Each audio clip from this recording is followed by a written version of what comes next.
Groove. Did I do that? Did I do that right? What happened? What? It's The it's counting down through 3 minutes and 35 seconds. oh, Oh okay. no, we're live. Oh, here we are. Here we be. Um, I don't know why the chat box isn't working right. That's weird. You know Uh, my. Uh-oh. why is it doing this? Because we're pressing wrong buttons. We are pressing the wrong buttons. It's been so long since I've done this. Wait, what are we doing? What we doing? What we Who? be doing? Yeah, I don't remember. Oh, there we go. I just had to pop out the chat. Oldies radio. Oldies Radio is the world's heavyweight champion of There you go.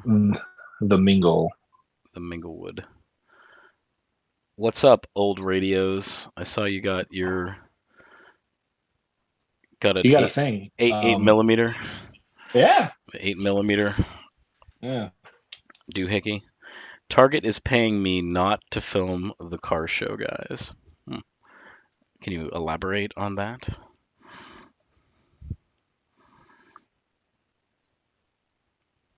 Target is also not paying me because I am not employed by Yeah, Target's not paying Target. anything. So they're not paying for this either. So no more free. Brought to you in part by not Target. Dude, where do you stand on you know my name? Look up the number. Fan, no fan? You know my name?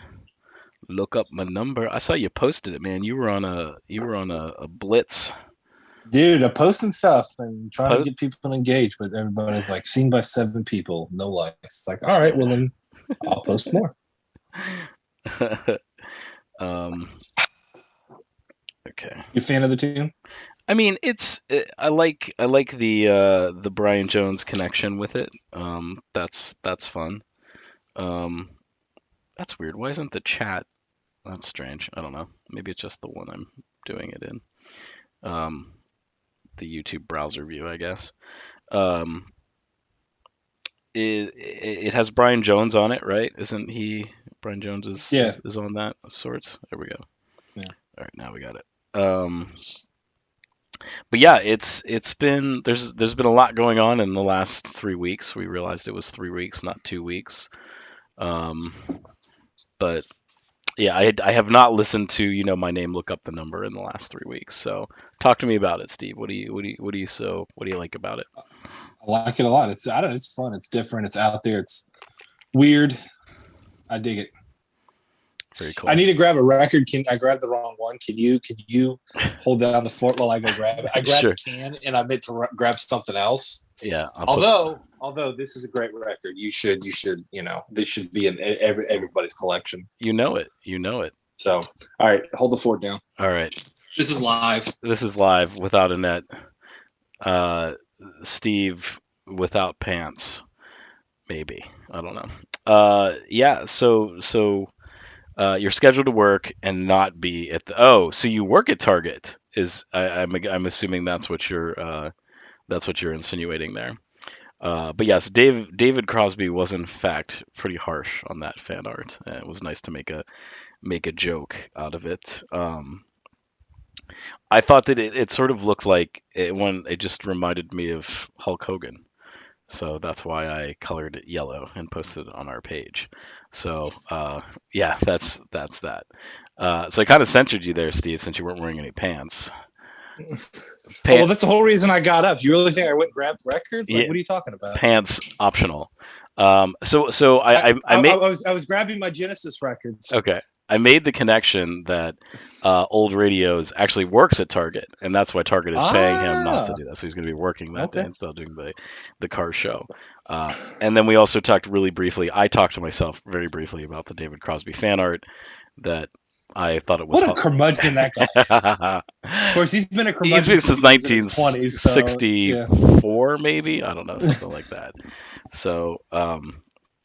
But welcome. It's 9 o'clock. Again, it's been 3 weeks since our last show, so we have plenty of to talk about. A lot has happened in the world, Steve. Quite a bit has happened in 3 weeks. Probably the most stuff that's ever happened in a 3 week period ever happened over You the see last what 3 weeks. happens when we take a break? We take Everybody finds other things to do, uh, other things to focus on. so let's kind of rapid fire a couple of things here. So Ric Flair's last match, quote unquote Ric Flair's last match, maybe the last one. He's been saying it's been his last match for the last 50 years or whatever. So, did you watch any of it? Did you see any of it? Did you have you? I no, no. A good friend of mine was there at SummerSlam, and then the next night went to that. So, um, Ian, you know him. Right. Yeah. So he went to. He said they were fun. They were both a lot of fun. I watched the SummerSlam. I did not watch any of the Flair stuff. I've heard mixed things about it. I've heard some people say it is what it is, and other people were kind of dogging it a little bit. But realistically, I mean, I, what did you expect from that match? Did you expect Steamboat, era stuff from the well, '89? and even too, like the chops were like, we're not talking like the WCW era chops where they were just, absolutely annihilating a guy. Um, but I think the cool thing is, and I don't know if you know this or not, but like, so Bret Hart and Mick Foley and The Undertaker were all I did see that. in the audience, and like he went over and they were like, hey, that was awesome. I wouldn't say that he put on a clinic, but at the same, Was anybody expecting that though? I don't think so. I think that, I Like, mean, what were people expecting? Like a 5-star, a David Meltzer 5-star rated match? Like, really, what were you expecting? The guy is 71 years old, or is that right? So yeah, what were you expecting? Like, this is not Chi-Town Rumble in '89. This is yeah. not, the '92 Royal Rumble. Those He's 30. he's 70. He's 73 years old. He's seven. Like we have to remember that. Like Ric Flair is 73 years old. So as much as we can live in our time machine and put on our DVDs of the best of As we should. as You we, don't need to. He doesn't need to be doing this. yeah. Like, he doesn't. You But know. yeah, old radio said thought he was 70 20 years ago. He was. Uh, we have Nate His body Burchard. was, at least. Nate Burchard is on. Hey Nate, thanks for tuning in. Hey, what's up, Nate? He said, "Are you going to talk about the 547 LP Grateful Dead box set?" So that was officially sort of released. It's the Europe 72 multiple. I think it's what, 6 shows? How many shows is on it? This is news to me. What are you You guys did. talking Oh about? my goodness. Okay. Well. Dude, Well. dude, I was on an island last week, like with virtually little service. I have been So cut well. off. So this came out. I would say they announced this around April, right around the time of Europe 72. 50th anniversary kind So of thing. was that? I thought that was just a meme, but that's legitimate. That's legit. It's absolutely legit. I No believe. way. I mean, I had the numbers because I was kind of crunching the numbers and seeing because um, there's a couple records that are single side records with just one song, and there's some that are even etched. So let me look at that real quick, and I'll talk You to you know there. what? I do remember that because you and I were talking about that. Like, we were goofing on people on Reddit who were like, "Oh, I better not tell the wife about this," and all that kind of stuff. Yeah, Like, but again, like here again, I thought that was just the kind of a goof. But that's gonna happen. yeah. It actually it's happened, and they're landing. People were getting them in the mail. It is just an absolutely massive. Um, Waste of money. yeah, I mean, and I think that we've kind of talked about. Again, we can kind of talk about that too. Where today is the anniversary of Jerry Garcia's passing. Um, and again, it's And neither one of us are in Grateful Dead shirts because because we've done that in all the other shows. But yeah, I mean, it's one of those things that like I'm starting to feel. We talk about jumping the shark, and we talk about okay, here's all these things that are happening, and Grateful Dead right now is they're as popular as they've ever been, right? Like Yep. I mean, and I would even say I would even go out on a limb and say, again, I my my Grateful Dead sort of experience would be from pretty much 1995, right? So the summer of like spring and summer of '95, that was when people I knew started getting into them. Kids in my school were wearing their T-shirts and stuff like that. And then of course by the end of the summer, Jerry had passed away, and it was the strange thing about it was that when I left, and keep in mind, I'll date myself here. I was 12 years old. I was in sixth grade when this happened. So, you know, K through six was in one particular the elementary school. Seventh and eighth, sort of that middle school kind of thing, um, was was how so I was going to a brand new school. I went from 90 kids that were sort of in the same age as me to almost 700 kids. Everybody in the school district. So it was a bit of a shock, and a lot like that whole summer. I was obsessed with Grateful Dead that entire summer. I got Terrapin Station on cassette. I got In the Dark on cassette. I got Go to Heaven on cassette, and that was all that I listened to that entire summer. And it was interesting because I went back to school, and there was this one guy that I was real, again, when you're a kid, and it's like, hey, this was that guy. Oh, he was so cool, and when when I saw him, it was like maybe the second first or second day of school. It's like, hey, how's it going? And like he had totally gotten into rap that summer, like Tupac and Biggie and stuff like that. And I was like, dude, Jerry Garcia died, and he was really like, I don't care, like I just like, no, what are you talking about? Like I don't listen to Grateful Dead, like I don't like. And I was kind of like, it's a very weird time in my life, but um, that that's what I remember from that time frame in 1995. And the next summer, again, there was the dead stuff existed. That stuff just kind of kept going down the road. There was some head shops in my hometown, and again, they still Yeah. sold Grateful Dead T-shirts and stuff like that. But and really until like I think Fairly Well really got moving. Um, you know, I feel like that was just whoosh. That was like the right time, and like when you so we I'm sure that you're in those circles with like Instagram and stuff like that, where like people Oh are yeah. like hey, they're selling their stickers, they're going on tour with the Grateful Dead. What are your thoughts on that? I feel like again we're both sort of in dad mode where we're sort of settled, and that's like not even possible to be like, hey, I'm just gonna go on tour with Grateful Dead for the next month, like. Dude, I don't even like leaving my house going to the store. So like going on tour and like not and like sleep. Okay. So I went on vacation and like we had a beautiful house that it wasn't on the beach. It was a few blocks from it, but it was at the beach, right? Near the Like beach. near the beach, right? What part of Jamaica are you from? But like my back was hurting so bad because I got sunburned, although I did, but like I am so spoiled by my mattress. So like the thought of sleeping in a van or on concrete, Ouch.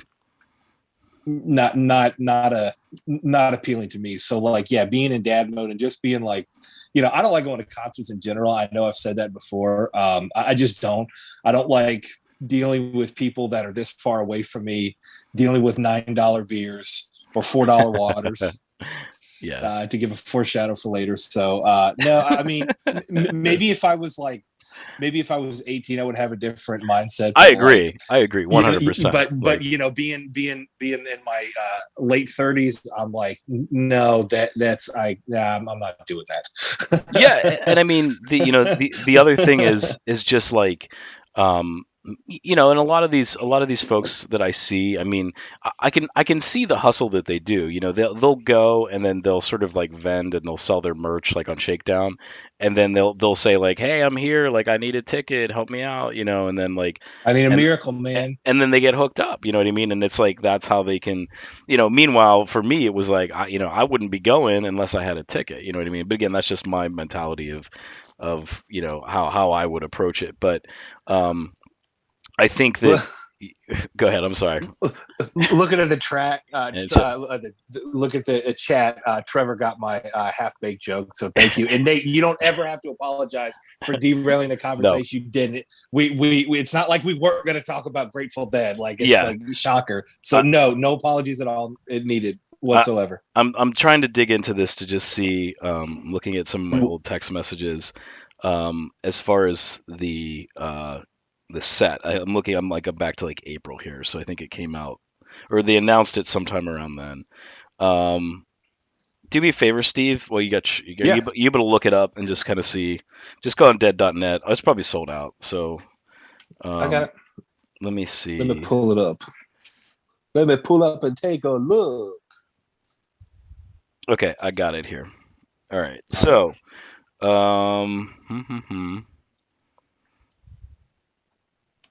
Europe let's. 72, ridiculous box set. So it's 24 LPs. I got it here. I got it here. Okay. You So got it pulled up? so it's 24. Um, and I went through and I looked at it. So just if you go to try to ship it, right, it was $618.03. Um, and so of the 48 the 48 sides of vinyl, here's the tail of the tape right here. So um, you have two sides that are zero songs that just have etchings on them. Okay, so you basically have a whole LP's worth of just etchings of nothing, just absolutely nothing. There are 10 sides that are a one song side. So basically, there's five LPs that you have there with two songs. You could say it that way. Um, there are 11 sides of two songs, 16 sides of three songs, seven sides of four songs, and two sides of five sons. And that's it. That is a lot of getting up and turning and flipping over. Like two songs. Oh, here we go. You know, Here's the thing. Let me ask you this. If Kiss did this, Gene would get vilified. But do the Grateful Dead get kind of a pass for doing stuff like this? Like, I feel very little, like, I see very little people not calling them out. That sounds like aggressive, but like, just like the utter absurdity of just this cumbersome, just ridiculous box set. I mean, this is absolutely ridiculous. Not the music. Now, let's not get it twisted. I don't think you and I need to go in for our yeah. fandom, but like, just like, this is just absolutely utterly ridiculous, Uh, it's excessive, and it's kind of like one of to those. say the very Yeah, least. like it's. I mean, so if you think back to, I want to say this maybe this came out in like 2012 was when they did the CD box set, right? And Mhm. I remember when that came out, and then they were selling like the individual discs and things like that. Um, that to me, it's like, yeah, that makes sense. And even like where they were selling it too, I think they sold it on like a USB drive or whatever. You could get like just the drive. Um, Sure. but like the vinyl is just to me, it's just like a wasted resource. Like I think that it's a lot. And I mean, if, sure that has like it has a really big price tag on it, but I What is mean, it going for? over $600. So, No, but that's just shipped. So it's $1,200 like out the door. I think it was like 575, and then like the shipping was about $50 or something like that. Because I mean, Okay, okay, all right. it's massive. You know what I mean? Like it's a massive set. But I think to me, the other thing that you have to think about is In my mind, I have like this thing coming in like where you got to schedule deliveries and it's on like a flatbed and the guy's the got like hottest summer on a record. pallet or something like Yeah, that. So like hottest yeah, summer so on like record that's just sitting in the back of a UPS truck or FedEx truck or a USPS truck. yeah, I'm sure they have replacement discs, right? Well, and that's the other thing too. So think about, and that's if you have 24 LPs, what are the chances that you have it's 100% perfect every single It's time? not. There's not gonna. Yeah, There's gonna be cracked. There's gonna be skips. There's gonna be pops. bent I corners, mean, it's just. wrong discs, right? Like, I mean, Yeah. I mean, just normal stuff that just human error. Just shoot. It just happens. and I mean, again, I'm not, I don't want to crap on Rhino and WMG Why we and don't all have any that. sponsors until we do. Yeah, but it's just again, it's excessive, and it's just sort of like one of those things that it's like, It's ridiculous, is what it is. It's utterly ridiculous. I think you and I have, again, we're kind of preaching to the choir here. I think we've agreed that the best way to listen to Grateful Dead is digitally in the digital format. That's the best way to do it, where you can just listen to one song as if you're there, seamless, Mhm. without skips, flipping the record, whatever. Um, Yep. I think I think another thing we had brought up. I don't know if we brought it up on this page, but we had talked about it. Is the Record Safari? Have you watched the Record Safari documentary? Did you check I, that I out? have I have Okay, not. No. so that's No. out on YouTube. It's been circulating around. They seem to be really promoting it. Um, long story short, the guy basically purchases records for a pop-up record shop that's at Coachella, and he sort of documents his travels and finding these records. And there's a lot of Which agree. brings into another, like, I'm sorry to cut you off, but that kind of brings into another, like, it's hot in Coachella and you're going to buy records and you're going to keep them in your tent where they're going to get stolen or war. Yeah. I mean, I just I've think it sounds like a logistics nightmare, but I, anyway. I've purchased records at the Vans Warped Tour before, and man, that was just the wrong thing. I mean, they got home safely, but man, was not a good idea. Because you guarded them with your life I and you did, held I on to them did, the entire time. I did. Dude, a Um, no effects record is not worth that. it's funny that you said that because that's actually what I bought. I bought the one that was it was the one that was the So long compilation. and thanks for all the shoes. No, no, no. It was the compilation of all the like the A and B sides and all the stuff that was hard to find 7 inches and stuff Oh, like that. yeah, I know which one. Like 42 songs that weren't good enough to make it on the other records. I think that was it, but the vinyl might have been only like 24 songs, I think, or something like that. It wasn't as big as the Right CD. on. So anyhow, yeah. So Trevor was saying, "Love the Dead," but the vinyl is just not my favorite format for this.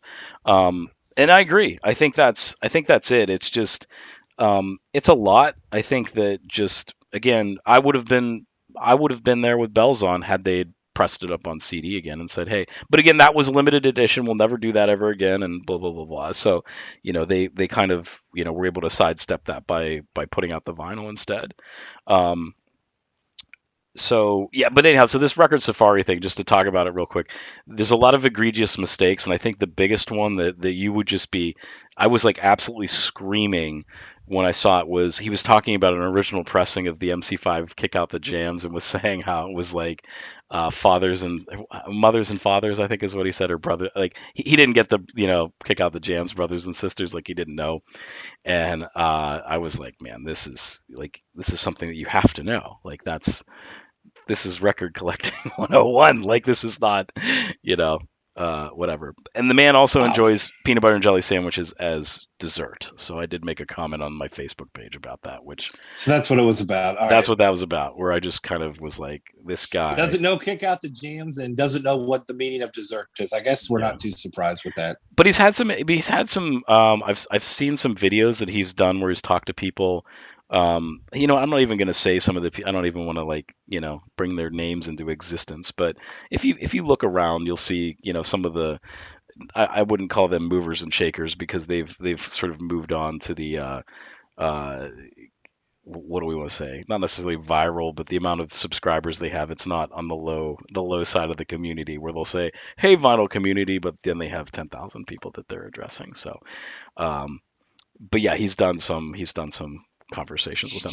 There's a nice part about the attic in Pittsburgh. Fred's on there, and so that's fun. Um, Is this Fred Sonic's? That joke's dumb. no. So yeah, so okay, so talk about the Grateful Dead, the Sirius, the days. I don't know, Trevor. I don't know if you have or Nate Burchard. If you guys listen to Sirius right now, Dude. they're doing they're doing the days between, And a which lot of classic vinyl and uh, underground garage because I have like, all right, I'm uh, putting this on. So I mean it's I think that it's okay because you realize too, like it's like you start getting like the Jerry band stuff that's like you realize that like, oh, they just sort of pepper in the greatest hits when it's not this, but then when it's this, it's like they're like, oh yeah, we're celebrating his legacy, and it's it's like I don't want to listen to this turd that was on Run for the Roses. I You know was what I just mean? gonna say, so Like, here's a song that's buried on Run for the Roses side right, two. I right. was just gonna say that. Great Like minds. and I mean, I don't know.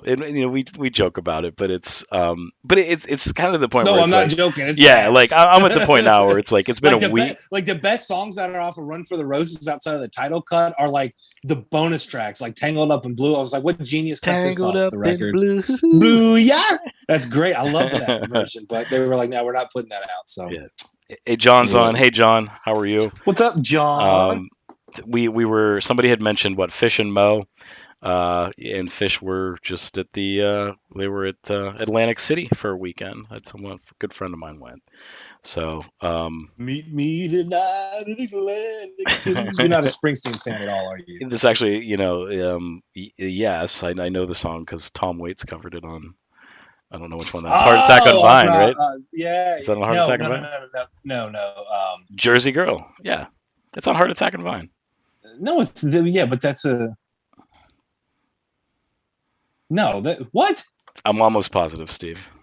No, I'm Consult talking the about Atlantic archive. City by. I'm talking about Atlantic City by Springsteen. It came out in like '82. Yes, he wrote the song, Did he? but Tom Waits covered it on Heart Attack No on Vine. way. Yes, he did. No way. Yes, he No did. way. Yes, he did. What do you want to bet me? I'm not betting you anything because I'm probably wrong. This is see what happens when we don't get it out in like Nebraska track listing. No. Atlantic City. What you need to do is you need to look at Tom Waits' Heart Attack on A Vine. song written by Bruce Springsteen, which appears on Bruce Springsteen's 1982 solo album, Nebraska.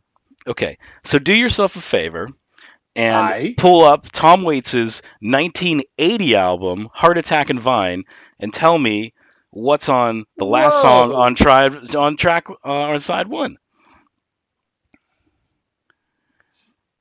I'm in love with the Jersey Girl. Jersey Girl. Sha-la-la-la-la, Jersey Girl. Oh, the song performed by Springsteen and the E Street Band was released as the B-side of the 1984 single "Cover Me." So we're talking about two different songs, Steven, but they're both about New Jersey. So Steven. what? Steven. What? I'm reading it right here. What? What are you looking at? Are you looking at the? I'm reading it right here. It's on Wikipedia, which is never wrong. Are you looking at the Heart Attack and Vine Tom Waits album from 1980? Yes. I'm looking at it right now. Bruce Springsteen performed Jersey Girl live. It was joined on stage by Waits to sing it August 24th, 1981. It's on blah, blah, blah, blah. Yeah. But Springsteen has a song called Atlantic City. Oh, I thought, okay. All right. Back up the bookmobile. I thought we were talking about Jersey Girl. Jumping on my case, my man. I did not know that Bruce Springsteen covered it on that. Again, we talk about massive box sets. That's only 3 discs, but that's a lot of Springsteen. You know, that was a Springsteen one you saw all the time. That was like always at Half Price Books. Half Price Books always had a copy of that because you could tell by the spine. I'm sorry. Yeah. I'm sorry, Steve. I thought we were talking about Jersey Girl, not Atlantic City. No. The band I should covered. have bet you something. I should have bet you something on that. I should have been like, yeah, your international submarine band, safe at home. There you go. Throw it in a package and send it my way. Is the new Sun Ra futuristic sounds of Sun Ra worth picking up? Yes. Trevor. Yes, the band. Yes. Trevor, that was the band that did Atlantic City on that. It was like the 1990 album. Maybe it was the album called High on the Hog? Was it High on the Hog? That's a Black Oak, Arkansas record. I'm not gonna say anything, Steve. I'm not gonna say anything. What? I'm gonna travel out to the band on the Wikipedia page, and John says he never understood the Bruce Springsteen hype. Like I get it. I'm get it. gonna scroll down to their discography, and I'm gonna look at the 1996 album that they released. That's called High on the Hog, Steve. But there's also a Black Oak, Arkansas record with Jim Dandy on it, baby. Jim Dandy to the rescue. I believe it. Yeah. Wait, you're not a Black Oak, Arkansas fan? You like Brother Elijah? No, they're like with like the Pure Prairie League and who else do we just want to lump that like that weird stuff that happened in the mid 70s. What, like Jim Jones? All right, I'm done.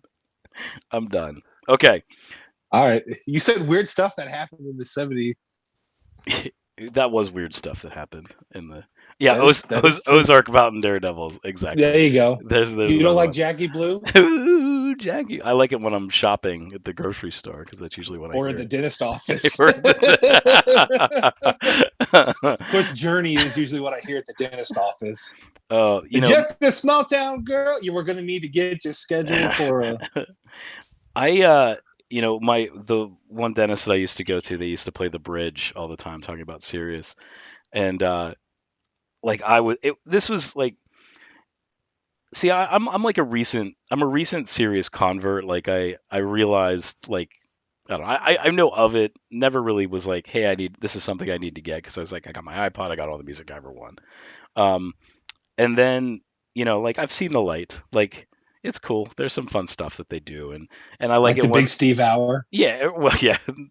I mean, number one preset is always the Grateful Dead one, and then it's like yeah, I might go to classic vinyl or whatever.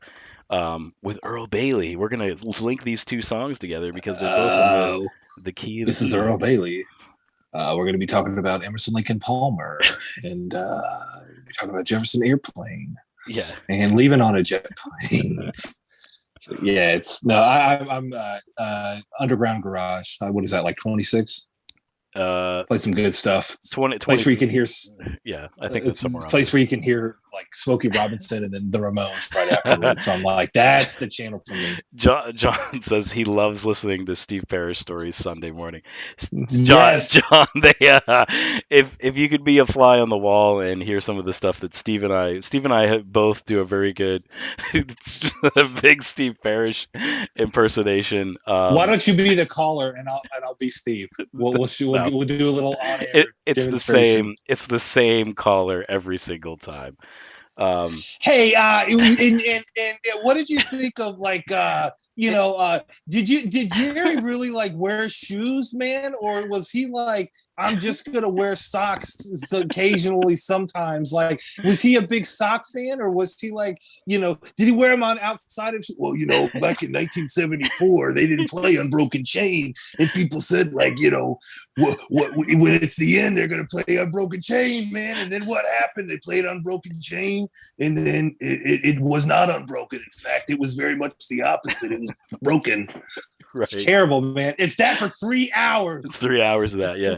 Well, Jerry and we would get a couple of hot dogs and we would sit down and But you that couldn't put relish on them, man, because Jerry was like, "Oh, just give me the mustard and ketchup. give me the Just give me the just give me the K&M, baby. Don't give me any relish."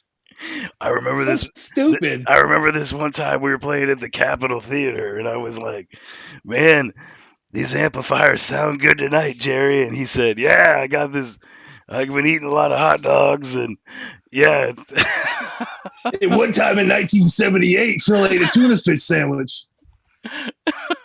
That's it. He that's said it was it." good. And then he's like, and then and Did then you know in England they call French fries chips? And blew my mind, man. we're gonna try to get cannabis legalized all throughout the United States. And then it didn't happen until later on, so it did happen, man. Yeah, exactly. Lots of people call me up, asking me these questions. That's what I do. Yeah, he. It's God, but I love it. I love it because it's like that is exactly what people think of deadheads, and it's like Right. this is why we can't have nice things, you know. I mean, and then it's funny too because then you have the Tales from the Golden Road, which is I love that one. That one's what's those really. guys are so laid back, but it's Oh like yeah, all right. it's so funny because it's always like Steve is very very particular about like you said like we talking about the food that they're eating or whatever, but then like they're just like, man, I was at Red Rocks and I was dancing and it was beautiful and you know what I mean, like, and then they played And there this was a great. cascading moonlight That's that right. came and shone down on us when they were playing Terrapin Station. That And it said "Counting Stars by Candlelight," and you could really count the you stars, could and it was actually so beautiful. people had candles and they were counting stars by candlelight. All And right, then they Steve. set him on fire, and the Chili Peppers came out. Yes. So let's talk about Woodstock '99. It's we've had a half an hour of just catching up. But so on Netflix there is a documentary that is called Trainwreck Woodstock '99, and it documents the festival, what was the festival, and um, I think. to me, it's been sort of one of the most interesting things that I've kind of watched. I know that there was another documentary that was out. Okay, Old Radio says needs to see it. Yeah, Um, go watch it. oh my It's one of goodness. those things that you get sucked in. So John was at Woodstock 94, but skipped 99 for Fish Tour. So John, Good choice. yeah, that Solid choice. yeah, so let me yeah, yeah, Solid choice, my even friend. 20 to 23 years later, you've still made the right choice, so you can go to bed uh thinking about that. But I think what's interesting is sort of the way that the portrayal of so if we talk about Woodstock, we can talk next week. We will take an in-depth look at the 1969 festival as we're celebrating, Ooh, 50x years of that festival. But if we rewind, so 1999, you and I kind of talked a little bit about this on the phone. sure. Um, for me, during that time, those bands that were there were some of the best bands, if not the greatest bands of all time that were playing. And I spent the entire weekend um, watching. They would show clips on MTV. They would say, "Hey, here's part of the show." They would show, a, one band doing a song, whatever thing like that. And I think they were doing like a daily recap. I think they even did they do like TRL? I think from there, like Total Request Why. I feel like like their whole Well, Carson operation was Daly just was there, he so was I'm there. Yeah. sure that I'm sure that they did. Yeah, I did not watch that in real time. At that point in time, I was my family and I we were stationed in Korea, so I Okay. did not get that at that time.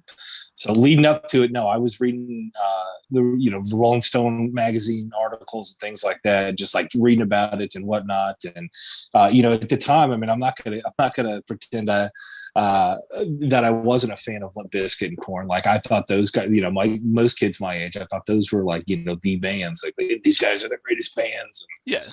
all that stuff. So yeah, at the time, yeah, for sure, those were the biggest bands in the world. I mean, and for Corn, I can't believe we're actually dedicating a show to kind of talking about these bands right now. But I'm not gonna discredit I'm their not going to music at say that all. I didn't listen Um, because at the time I yeah, did. it was I was incredible. in ninth grade, eighth grade, ninth grade, and so yeah, dude, I thought that those were the coolest dudes. So Corn had what Follow the Leader. I think that came out just right before that. So again, they had some major momentum. They were getting played all the time on TRL, and I think really right around that time too. That's sort of when Limp Bizkit was. I almost feel like it took a while for that album to come out, and then like Limp Bizkit sort of like We had became a three little. dollar bill that came out, and that kind of what like the single Faith was big, but it wasn't until they released the I'm one gonna.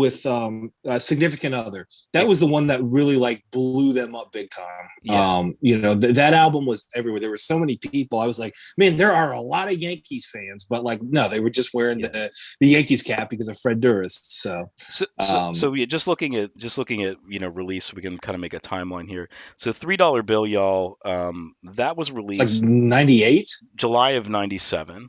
Okay. And then Significant Other actually came out June of '99.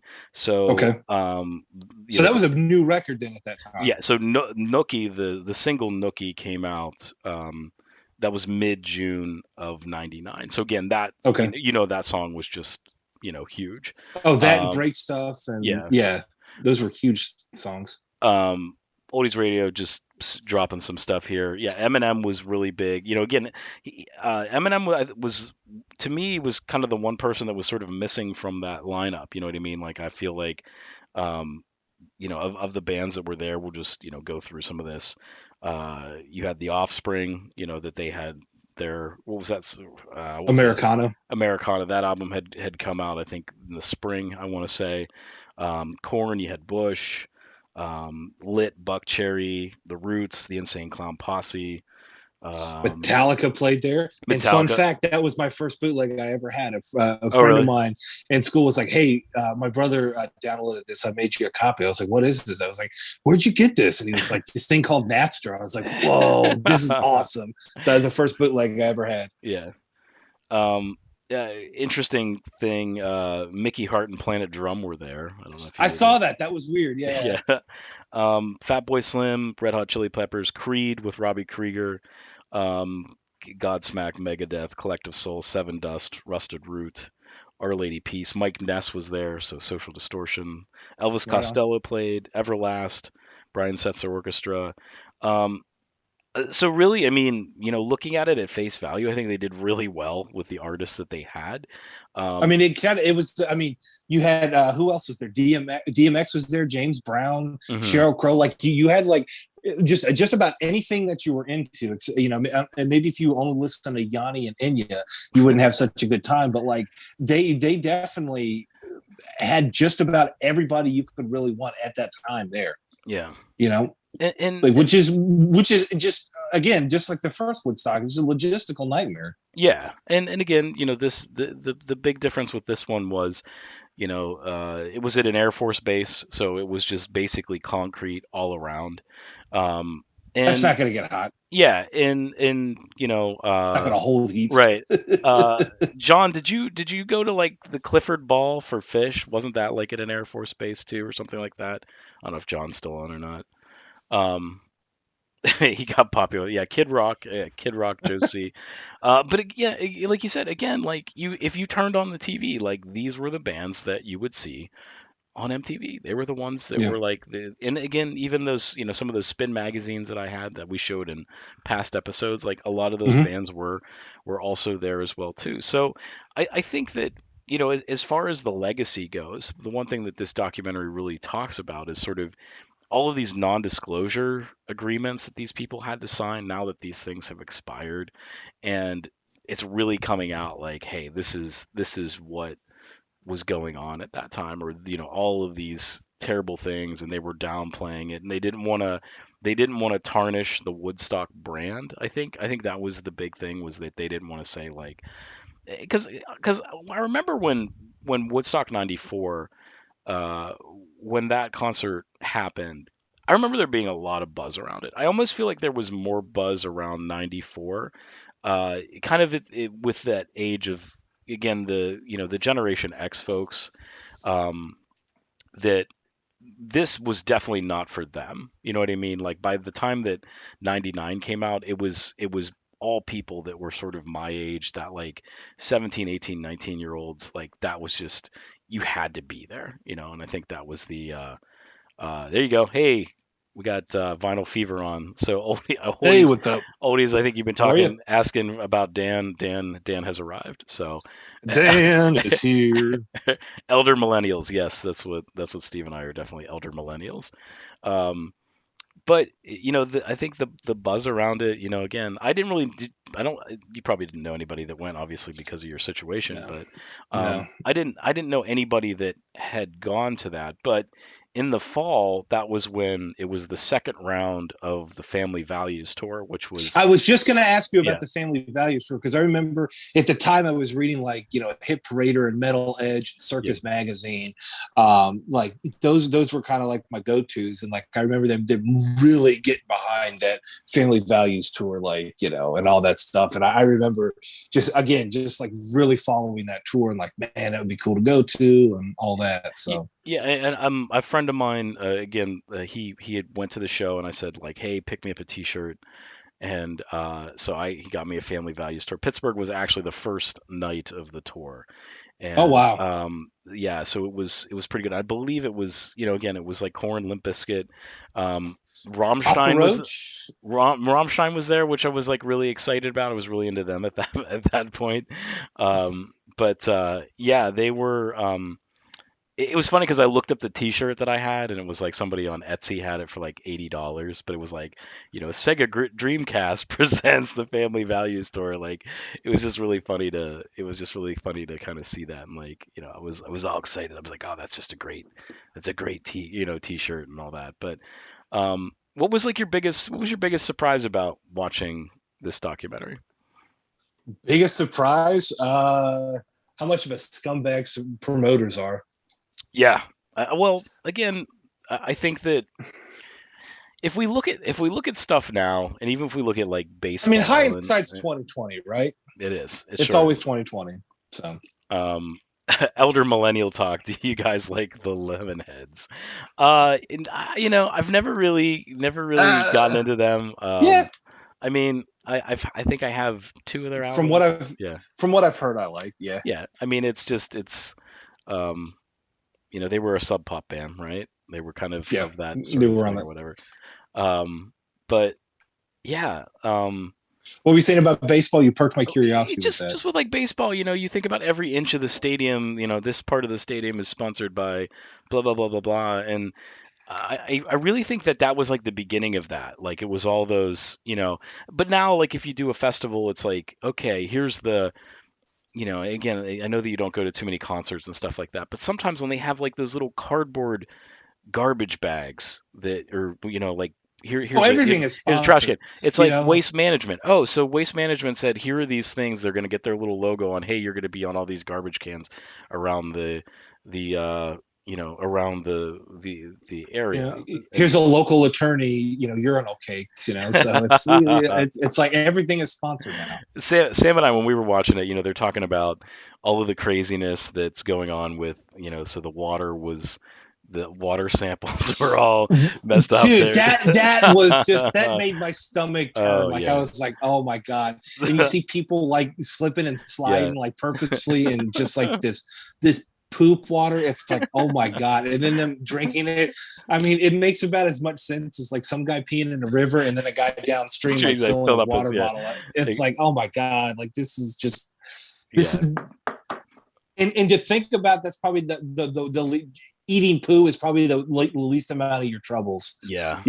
at that festival for those three Well, days. and Like it was absolutely insane. the one girl was talking about, like getting trench mouth. Like, could you imagine? Like that's No, and who and knows? that's from drinking poop water.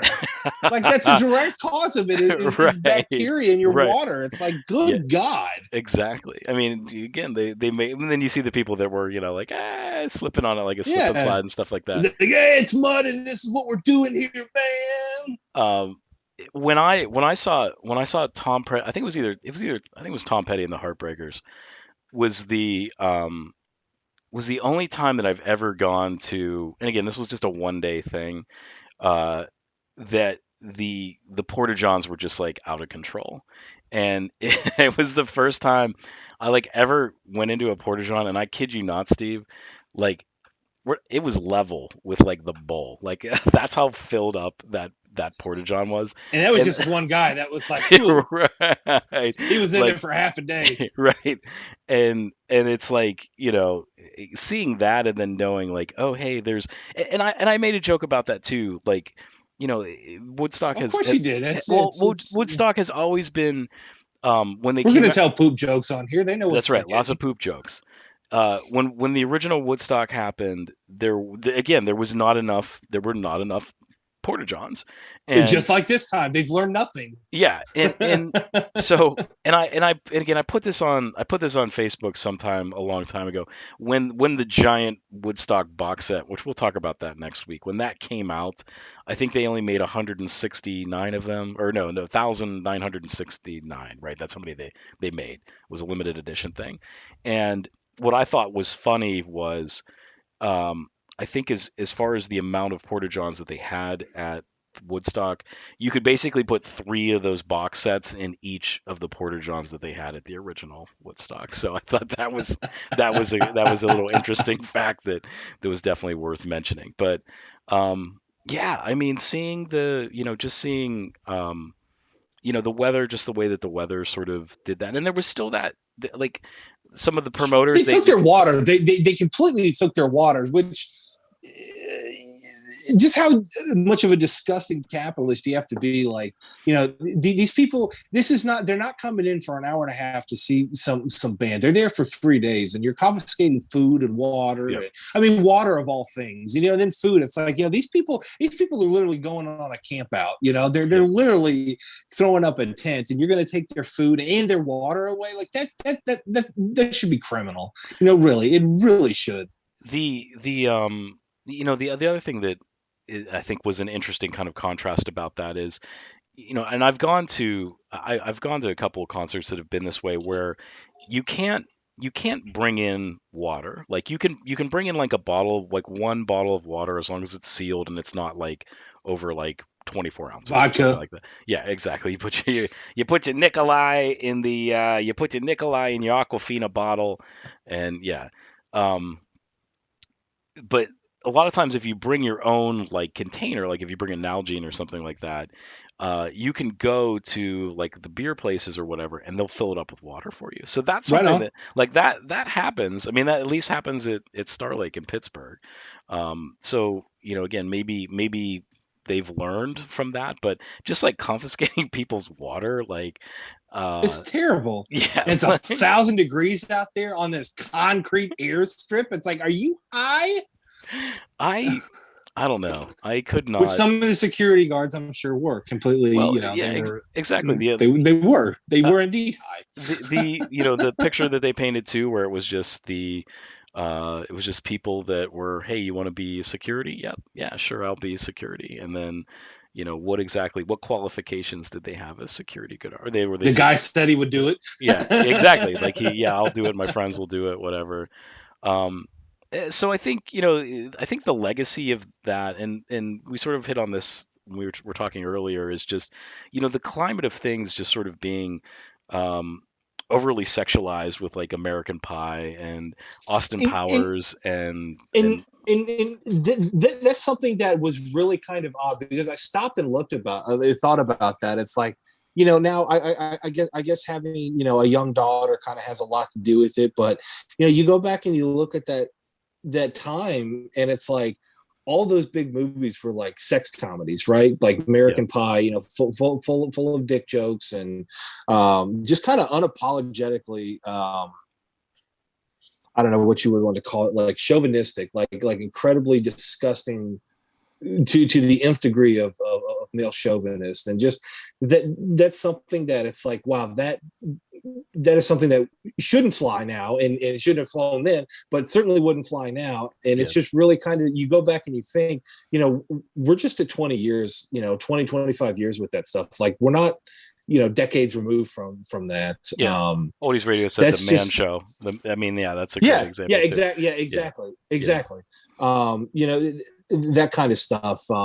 But you think about it, at that time frame, that that's all that Blink 182. You listen to that live record they put out, yeah, like that. I mean, it's full of that, and that was just everywhere. yeah. That kind of humor and that kind of mind, that was everywhere. Yeah, and I mean, even too, I think about, one of my favorite TV shows that was on at that time was Spike TV's Most Extreme Challenge. Like, that whole entire that's the premise for that entire show. And again, are those things, have that fallen out of fashion? Again, we can talk about, I had mentioned to, the WWF Attitude Era, how that was Right, right, all yeah, all, exactly, all yeah, of that, yeah, where we're talking about that's parallel, right? That's parallel with that. right, So right. Well, of course, of course. so And you think of the over sexualized stuff that was in wrestling, and that now they're like, gee, women can't actually wrestle. This is odd. It's like, yeah, and you got one of the, Charlotte is the best wrestler on your all's entire roster. yeah, exactly. So I think we're in a better place as a Yeah, society I from would say so moving too. away, from that stuff, from not making, not degrading women, not making fun of homosexuals, not being just like the most classless and crudest amount of people. Like, thank God the majority of society has progressed and moved away from that kind of stuff, right? Yeah. Well, but I think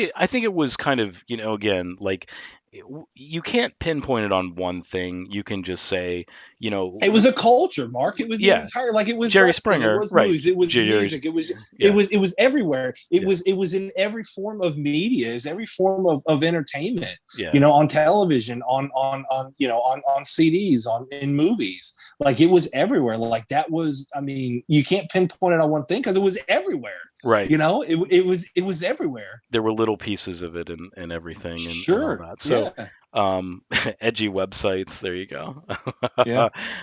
Plenty of yeah. There were plenty of things like that. E-Bombs World back in the day was plenty fun. Yep. Um, but yeah, yeah, Space Ghost Coast to Coast, yeah, that was good, It clean was fun. great. Luckily, yeah, Yeah. there was that was good. But yeah, I think the climate of the times, really, again, that sort of pushed that, hey, it was okay to do that, and I don't think it's something that like, okay, now that we're we've become soft or whatever, but I think we've just become very much aware of that. I think that's more so where we've realized, that there's those things that, maybe our moms were right that like too much television is going to rot your brain and you just sort of become desensitized to things. Um, but I think also too, the endless news stream that we have and just how, um, and I don't want to turn this into a big political rant. We're here to talk about music and good stuff and all that. But um, I do think that it's interesting how that there is some accountability, um, that people are like, yeah, I Yeah. can't believe this was going on, and just hey, we sort of turned a blind eye. And you think about Michael Lang, specifically, Mhm. um, I think really his we'll just say sort of hippie mentality where they were downplaying it's just a couple of bad apples, it's a couple of knuckleheads that are doing that and things Well, like that. But you know, yeah. With them saying that, like I think that was completely is a financial protection for them, right? agreed. Of course of course they're going to downplay it. They're not going to say, yeah, everything is completely messed up. We are in a heap of shit. We're in trouble. Yeah, yeah. They're not gonna. They're of course they're going to downplay it.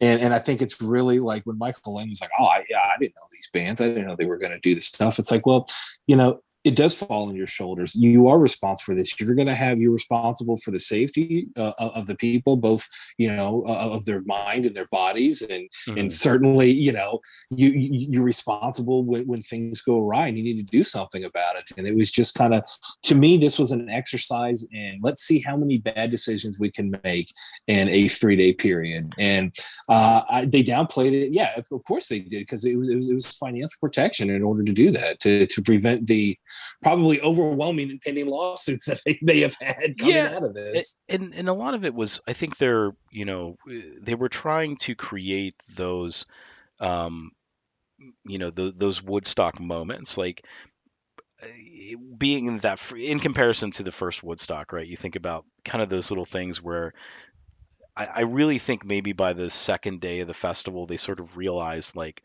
hey, this is something special, right? Like, um, at first it was just basically, hey, it's just a festival, and and with '94, that was sort of like, hey, we can, and again, that was '94 was 25 years later, right? So that was sort of, you think about the passage of time.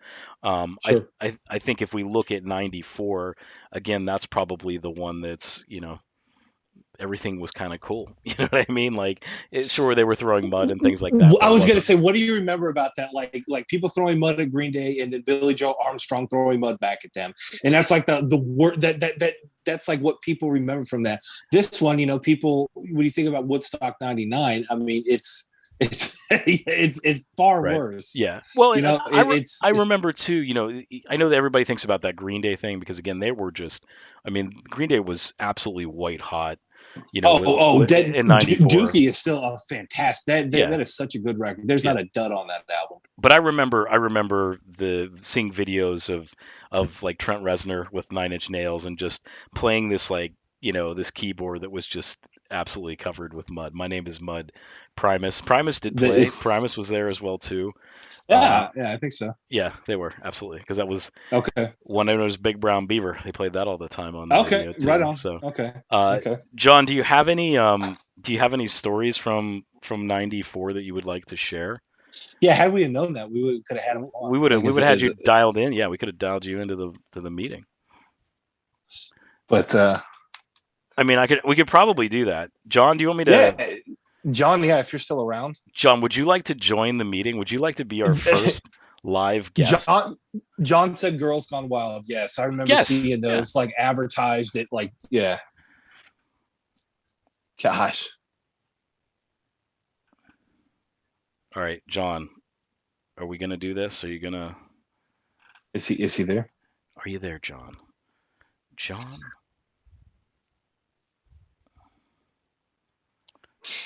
Did you know anybody who watched the pay-per-view stream of it? No, I mean, and again, it was, so I think about, that time frame, and when we made that, and I made that joke with my, he's not set up for it. Sorry. Okay, you can just type it out. But Oh man. um, uh, I was just working a minimum wage job at the time. I think they said tickets were like what $157. So in 2022 money, that's was probably probably quite a bit. Yeah, Um, but you got to think about, like, I was working a minimum wage job for making five 515 twenty is what it was here. five. Yeah, okay, there it was. Yeah. So yeah, the 515, and I said that buying a hot dog and a bottle of water and probably the ATM fee that would go along with it, with taking the money out, would have wiped me out financially, my life savings. So um, yeah. But John, go ahead and drop if you want to drop a little story or whatever. I'll be happy to read it, or we can save it for another day. Yeah. But yeah, I think 94 again. That um, I guess that they didn't make any money on that one either, and it's I think it's hard to do that with a festival. I think that's why we see bands that do their festivals, but stuff like Bonnaroo and things like that. Is there any Well, other like they have a thing called Carolina Rebellion that they have right okay, outside of Charlotte. I went to one year, and that was pretty well organized. Everything was overpriced, but yeah, that was I went in 2014, I think. So yeah, um, but yeah, they do a lot like in Europe. Like they have one heavy metal festival in Europe. I forget what it's called. It's like in Germany, okay, or maybe it's Austria. that is in Anyway, Germany, but maybe. yeah, the but shoot, yeah, they do. They have them in Europe. Like that's like a big thing over Wacken, there. Is to have yes, WAKKEN. yes, yeah. They Vinyl Fever's got it. Yeah, Thank you. yeah. So they do it over there. So And I mean I'm just not really. I think the whole camping thing. There's also something that they do. There's dude, like I'm not camping. yeah, I'm not camping. there's a rock festival that's happening, and it's probably happening with like in a maybe a month or so. That's somewhere near DC, like Virginia or something. That's a lot of like rock bands or something like that. So, all right, got a couple of things here. They do have one. Hold on one second. Speaking of heavy metal festivals, because it's been popping up on my Facebook page, they have something in Gatlinburg, Tennessee. It's called like Heavy Metal Fest. I'm gonna send this to you. Like I've got Gatlinburg. Gatlinburg, Tennessee. Hold on. All right, so I'm gonna read some comments here. So Mark Neely says Lollapalooza is probably the last remnant of the Woodstock esque festival look like, and it predated the two '90s Woodstocks. It did. Do you remember the Horde tour? You remember that coming around? That was sort of like it was like Blues Traveler and all of this kind of before they called them jam bands. That was sort of the thing that they did. All Um, right. John says, I remember specifically Metallica, Blind Melon, and Primus were amazing. It was crazy muddy, and we had to set up our tent over and over again. It was a mess. I was 14 and totally overwhelmed in the best possible way. I told my parents I was on a Boy Scout camp out.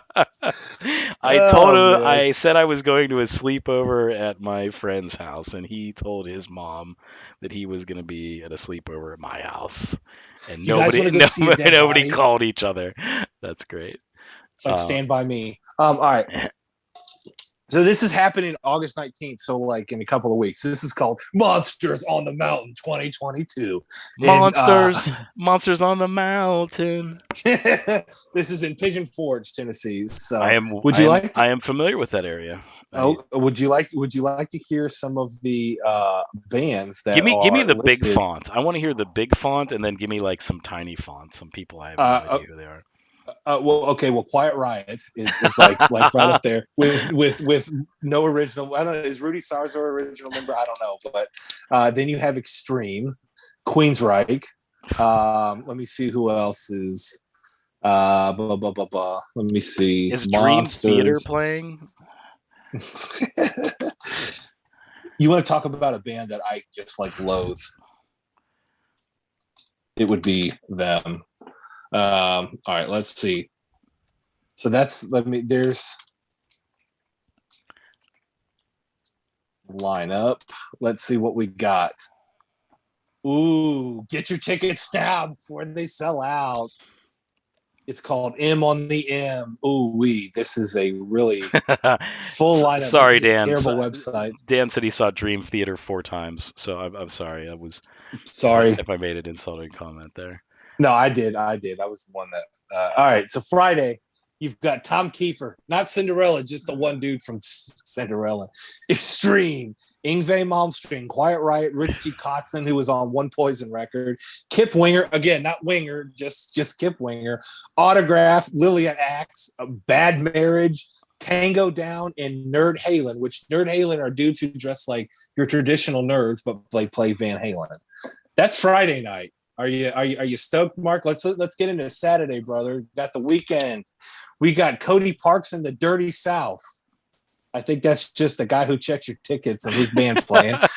Pyromania, who I'm assuming is a Def Leppard cover probably. band. Yeah. Because God knows we need that in this world. Bad Marriage again. Woo. It's not getting any better. Cold Sweat. Enough's Enough.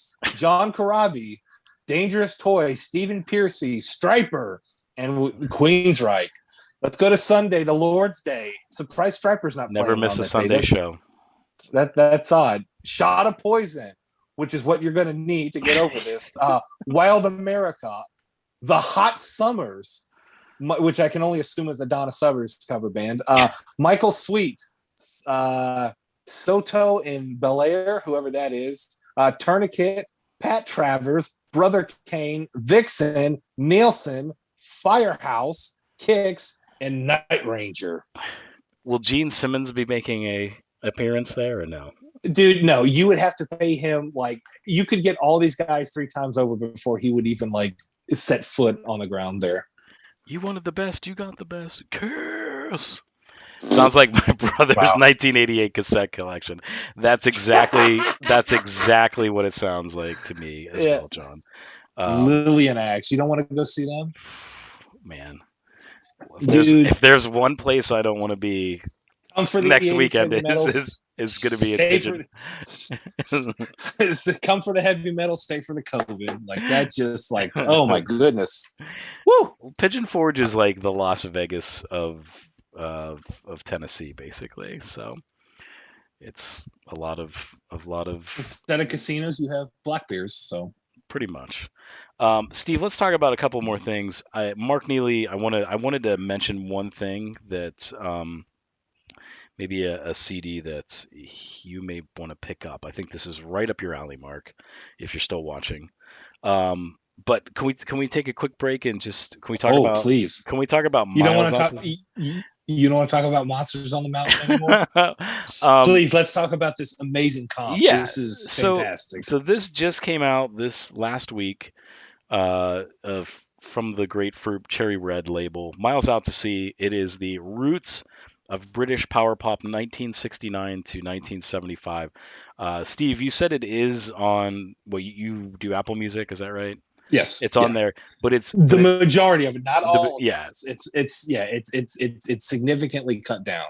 So really, what's on this is some of the best music you're ever going to hear. Yeah, so it's 74 tracks of. So Raspberries, they weren't British, so they're not actually on there. Badfinger, yes, they are on there. Sweet, I think they are. Is Sweet on here? I'm pretty sure they are. I think so. Let me just go down. I think they've got. Yeah, Sweet. Peppermint Twist is what they got by Sweet is on there. You could have thrown Fox on the Run, and that would have just been that much more perfect. Well, and you know, the one thing that's nice about these compilations, and I know I've been sort of banging on that since Slade's on there as well too. Miles Out to Sea. That's actually Mark is secretly sponsored by them, so he doesn't pay a nickel for these. I wish that was the case.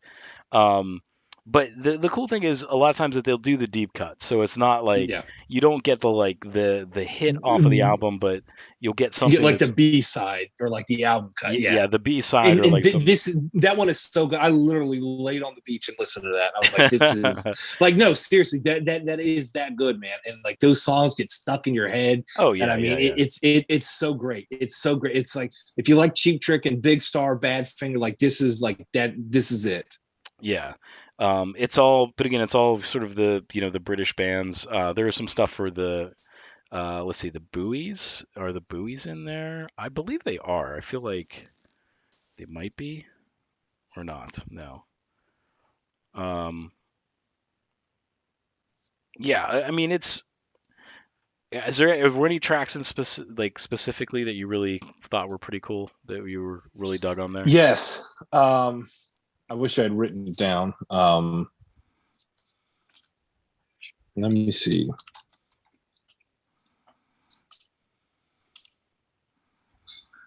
Ba, ba, ba, ba, ba, ba. Mark, I'm hoping that you happen to stay on. We got a handful of folks waiting. There was where was it?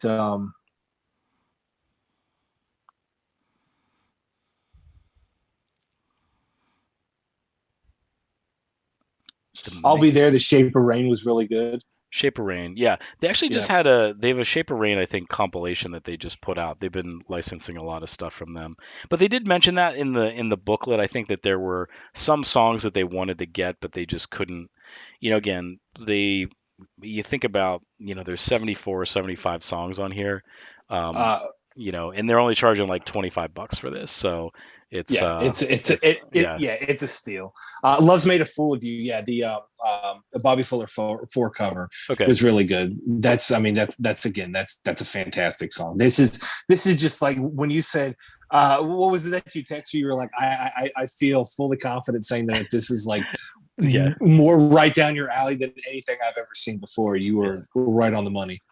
So Mark is saying I recently interviewed Andy Paley for Aquarium Drunkard. Not sure if you're familiar. I am. The legendary power pop duo of the Paley brothers played Yeah, with Badfinger and Jonathan Richman and Brian Wilson. That's really cool. I'll have very to check nice. out Yeah. the interview that you did there. Yeah, but this might be, you may have to wait maybe a week or two to get this. And one thing about these, and I kind of mentioned, hey, Uncle Bo's on. Hey, Bo. Um, I, Oh, what's up? the one thing I wanted to mention about sometimes with these grapefruit comps is if you just go out to Cherry Red's website, um, you can see when they release them. There's, obviously different websites out there that you can get them off of, if you're not in the UK. But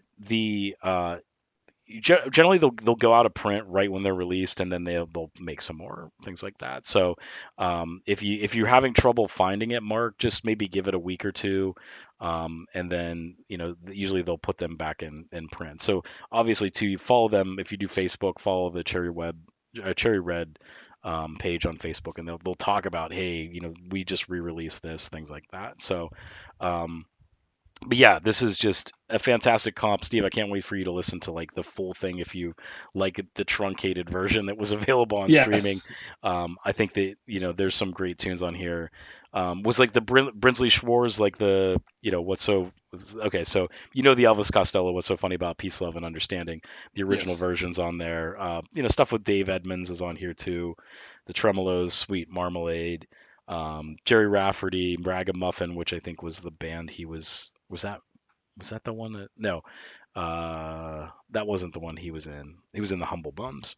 Ragamuffin, they do Fresh as a Daisy, which Elliot, what's the guy's name? Elliot Rhodes, right? Emmett Rhodes. Emmett Rhodes. I'm Emmett sorry. Rose. He did that on that first album. So, um, yeah, this is definitely pretty awesome. Do you want to show? I know you brought some records and stuff like that. So do you want to talk about that? Yeah. I don't think we'll do the Yeah. 500 tonight. It's just with I think It's getting kind of it's late. getting a little late for that, but yeah. Well, let's keep things rolling here. Speaking of comps, are you familiar with this comp? Oh, bubblegum music is the naked truth. Of course it is. Of course Yes. I am. Yeah. Yes. So yes, this has got 1910 Fruit Gum Company, the Ohio Express, Lemon Pipers, Shadows of Night, just really awesome stuff. So I've What been is the listening to catalog this. number on that? It's like Uh, BDS what? BDS 5032. Okay, I know it was pretty early on in the Buddha Produced discography. by Neil Bogart, who Okay, you know was the manager for whose team? Kiss. Oh, really? Oh, Yeah, because he did Casablanca, right? So he did right, right. that. Like, yep, Or maybe it wasn't their manager. It was the Billy Cole. Anyway, he had some connection with them. yep. What else you Some got? Kiss nerd will tell me how much of a turd I am for not knowing that. So this is the other. I've been listening to this. I'm sure you're familiar with Dun dun "You Only dun Come In dun at dun Night." dun dun dun dun But the other tunes on this, dun. have you? This kind of fits into that whole power pop thing again. How we're talking about like "Round and Round" and "Altamira," Round "Autumn." and round, what goes around comes around. No, I think Edgar, the Edgar Winter group, Autumn. Ooh, it's good stuff. I think they unfairly get sort of just piled into the classic rock kind of Because of Frankenstein. Frankenstein. Exactly. Yeah. You know, but you know, you go to like Free Ride. That's a perfect song. You know, Yeah. it's a great power pop song. And this is a band too. I don't know if you're familiar with. This is one I've really been listening to a lot lately. This is the Glands. They were Mm. out of Athens, Georgia. Okay. If you're kind of into the Kinks and the Guided by Voices, bands like that, you'll probably like them. They When is are that from? sad. This came out in nine. Well, this was reissued in 2018. This came out in 2000. Okay. So this is their second record. This is their best record in my opinion. They've only got three, but this is their best one. I love it. I would suggest everybody, if you're into those kind of bands, if you like that kind of power pop stuff that Mark showed, the Glands again, they're from Athens, Georgia. They're really great, really solid band, a lot of fun. Kind of all over the place with that record a little bit. It's very fun, but it's a good listen. So that's what I've been listening to thus far. Very cool. This last week and that into this week. I got a couple of things just to show. I know that some of this you've seen, and again we can maybe talk in depth a little bit about. I did get this Allman Ooh. Brothers. This is the what volume two or number two. The Stony Brook, New York, 1971. So it's interesting to see that these sort of like they haven't like really got a lot of speed with these. You know what I mean? Like they They don't haven't put one out in years. I yeah. wish they would Well, do the whole dick pic things, or well yeah, the they really haven't. the last one was the one you and I both bought that. It was like the Down in Texas 71. It's from that same time frame and all that. I Yeah. just think maybe just the quality of the There's tape. not a lot to pull from either. You know, Right. there's really not. There's not a lot to pull. You've got 2 years to pull from 70 and 71. Right, You know, and it's funny because it's like every single one. It's like okay, they're gonna open up with Statesboro Blues. It's just like that was their Bertha. You know what I mean? Like that was the one that yeah. did that. But I enjoyed this. I thought this was pretty cool. I got a Especially the second disc, man. That yeah, Elizabeth Reed is really good. yep, That Blue Sky, it's really cool to hear Dwayne play live on that Blue Sky. So yeah. that was really cool. The one from '73, I think that's volume 4. Okay, There's only 5 of those, but the one from '73, like that is, I'll look it up. But that one from that one, it's I think it's from '73. That's a really hot show. They play for like 3 hours. oh It's really? Okay, really really good. yeah. There's really not because there's like the the Atlanta Pop Festival one. There's like that. They did that Fillmore retrospective that was really that was from the Bear, the Owsley Stanley Foundation that put that out. But really, there's not been like you said, like it's not like every year we can count on like oh, there's going to be something like like Grateful Dead, like oh, there's going to be something in the spring. Every 3 months, or There's going to be yeah. something in in the fall, things like that. So Yeah, this um, is from Volume 4, NASA Coliseum, from 5173. Yeah, it's 2 discs. It's 2 hours and 37 minutes. But wow. yeah, I would definitely suggest, yeah, Volume 4. It's really, really good. It's got everything you wanted to hear. So I also wanted to show this. I think I sent that to you that this was out. So the new Ugly Things came out. Really, the big feature piece is about the Velvet Underground, sort of the days leading up to um, Lou meeting John, and just sort of how that all kind of came about, which is really interesting. It's an interesting sort of, John. They just were kind of like they were looking for guys with long hair, and were like, hey, are you a musician? And he was like, yeah, I am, but really, he played like the cello or the viola or something like that. I can't remember which one it was. And it was like, yeah, he's a musician, but they were thinking he was like a rock and roller, but he wasn't. Um, so there's a pretty good, Yorma interview in it as well too. Nice. Think about the band the Dogs from Detroit. So yeah, it's a good issue. I'm still kind of working through it. Stuff about Clem Blunstone from the Zombies. So all good stuff as always. Ugly things. And then the last thing I wanted to talk to you about is this little brick that I got, kind of Ooh. guilt free. So I don't think this is. We don't really. I mean, we talk about Mike Bloomfield and Al Cooper quite a bit, but like I don't think you and I've really had a pretty in depth conversation as far as with Paul Butterfield, and we don't really have to do this, but um, this was a UK release only. It's not a United States kind of thing. Um, Bo says they need ugly things on tape. Yeah, that would be great. We're just it's funny you mentioned that, Bo, because they're actually going to do a podcast. They announced it starting at the end of the month. They're going to do an Ugly Things podcast. But this is pretty much every single Paul Butterfield album. It is missing one from like the one from 81 or 82. I can't remember what it is.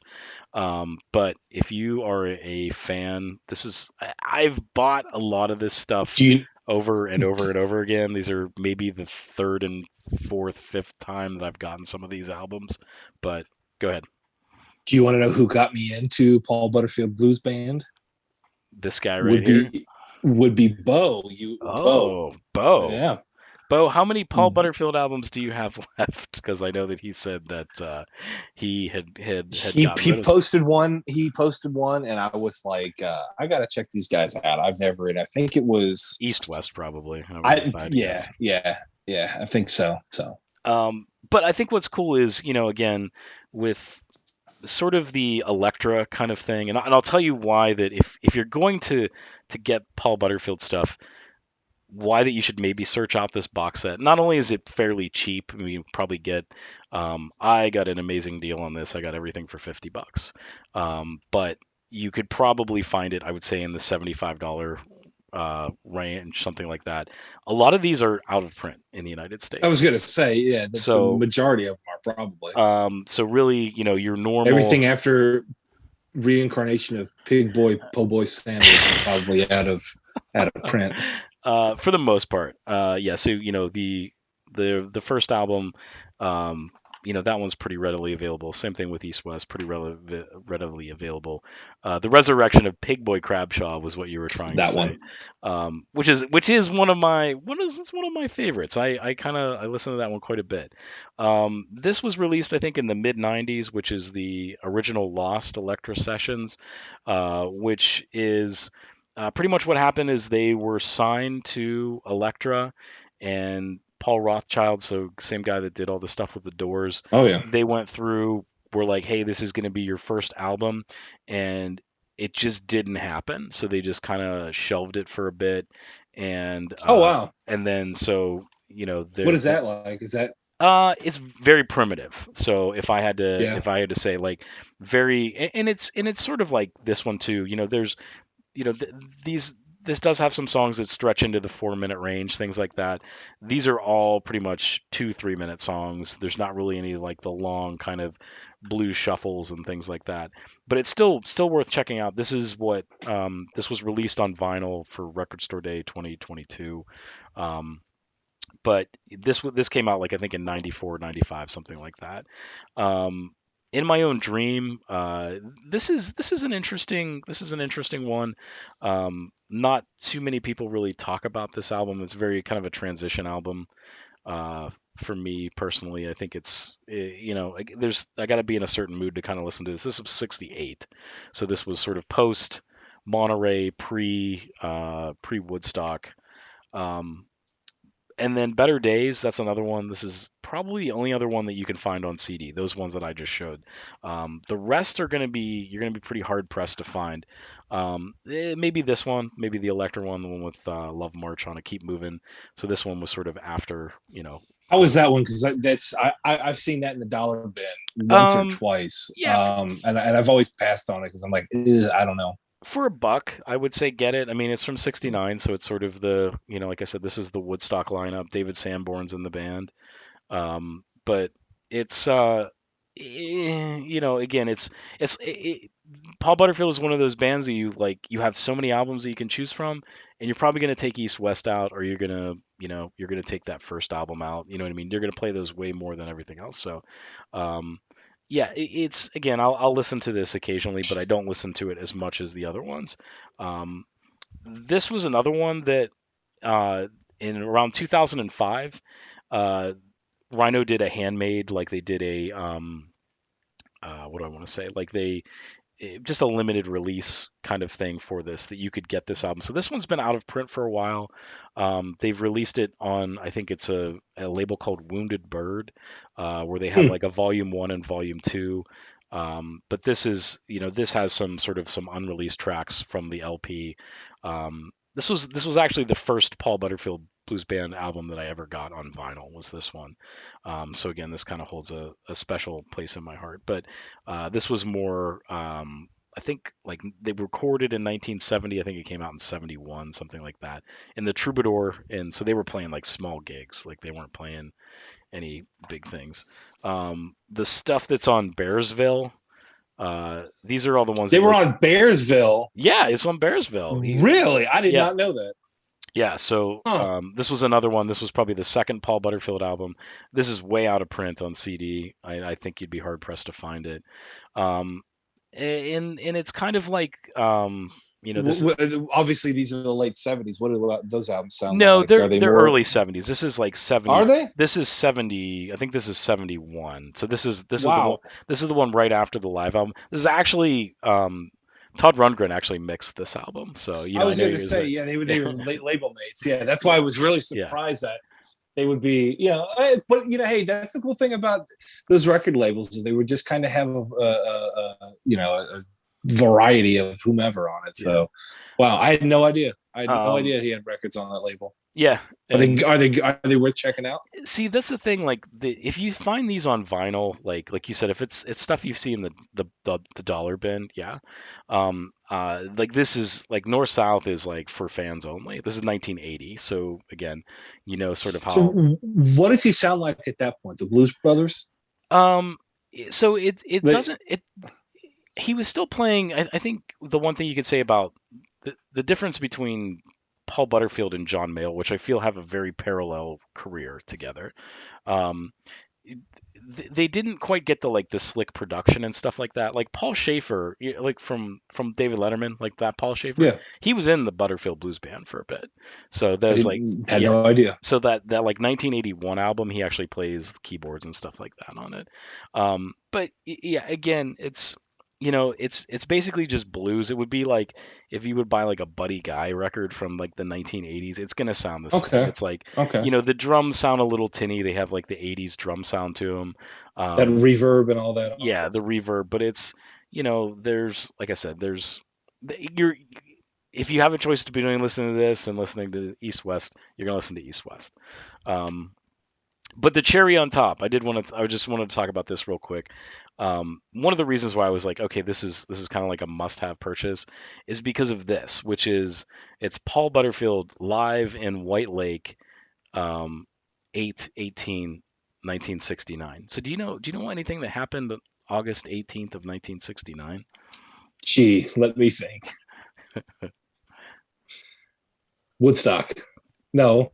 Yes, so that's Yeah, exactly what it is. that's all So right. I think the reason they didn't want to say Woodstock to make it be like, they would have to pay probably the rights to say, hey, this is the Woodstock show. But that's it. So this has really never been officially released other than that box set. They did do a vinyl thing, I think maybe 2 years ago or something like that. But again, this is not something that you find on CD. So um, I was really happy to get this because it's a really great. The Woodstock, How's the sound it, quality? it's good compared to the 2020 release or the 20 19 release or whatever it was. You can tell that it was definitely sweetened. Like the that was better. This kind of when was this? 2015.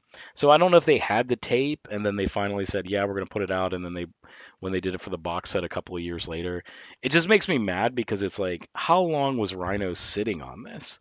Like, I mean, they could have put that out years ago, and Right. they never did, And the Love March is I think that's what's usually on the Woodstock comp, which to me was like a throwaway tune.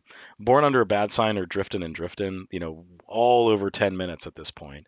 Wow. They were both really good. Like again, it's that sweet spot for those type of music that we like, extended jams.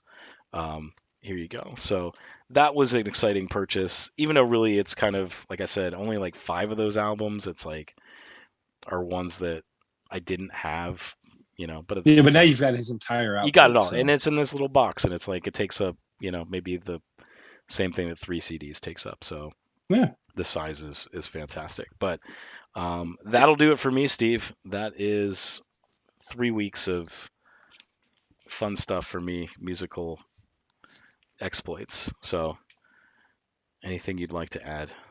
No, not at all. We'll do Woodstock next week, and then the following week we need to finish that top 500. We need We to get will. it done. We are at about Get it what done. 150 as of right now. No, no, we're out. I'll tell you right now. Give me. I hit the wrong button. We are at right now. Boom shakalaka. Come on, open up, baby. Poop. I can't tell. We're at Are we going to talk about Quill? We can talk about Quill. Quill, Yeah. the band. Yes, they played at Woodstock. No, I thought we were going to talk about Shanana.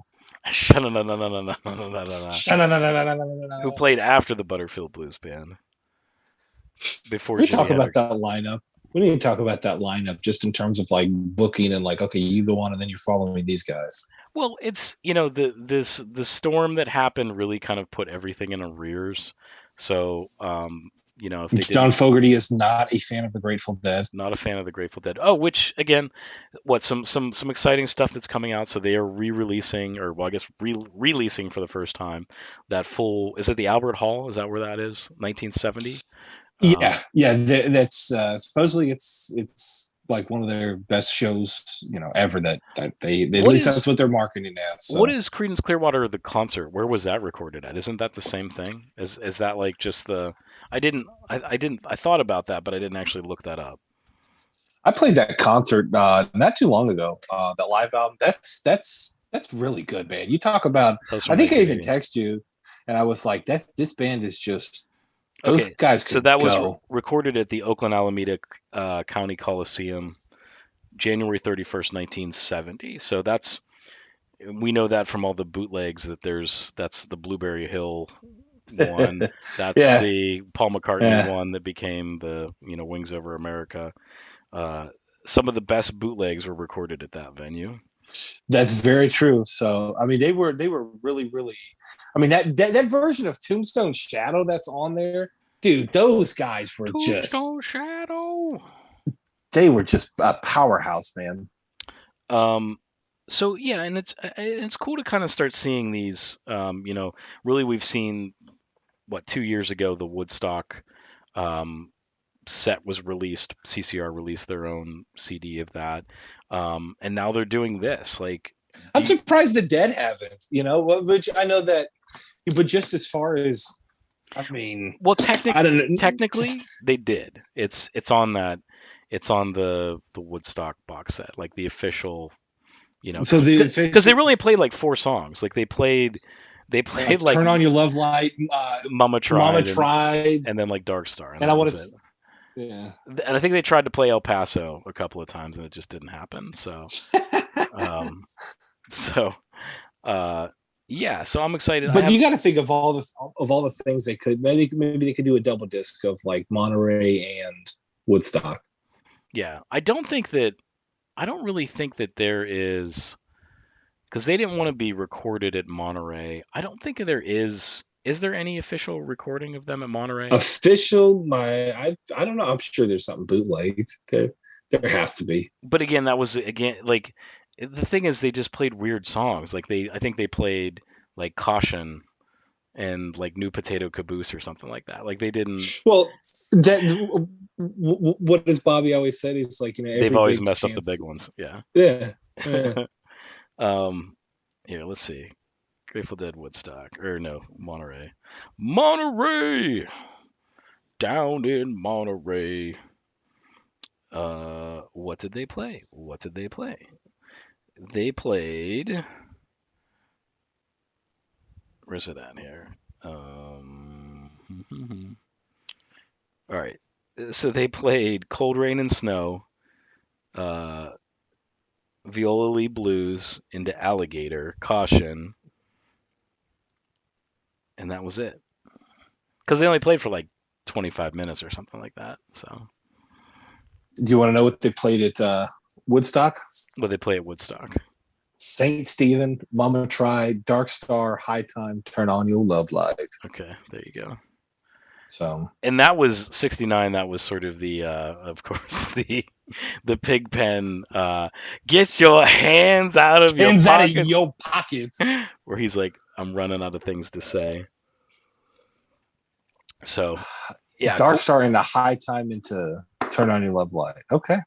Odie's old radios. I have a great, so when we did the box set a couple years back, they did the full thing that was pretty much all 3 days, and then there was just a disc that was just sort of all like incidental like announcements and things like that. But they also released I want to say it's 10 CDs, I think. There was like a book. I got it. I still have it. I should bust it out. But it was, kind of like you got like two things from each artist, or just enough of a taste that you could Yeah. listen to it, and it was great. That was an awesome set. It was one of the, I know I did a video about it.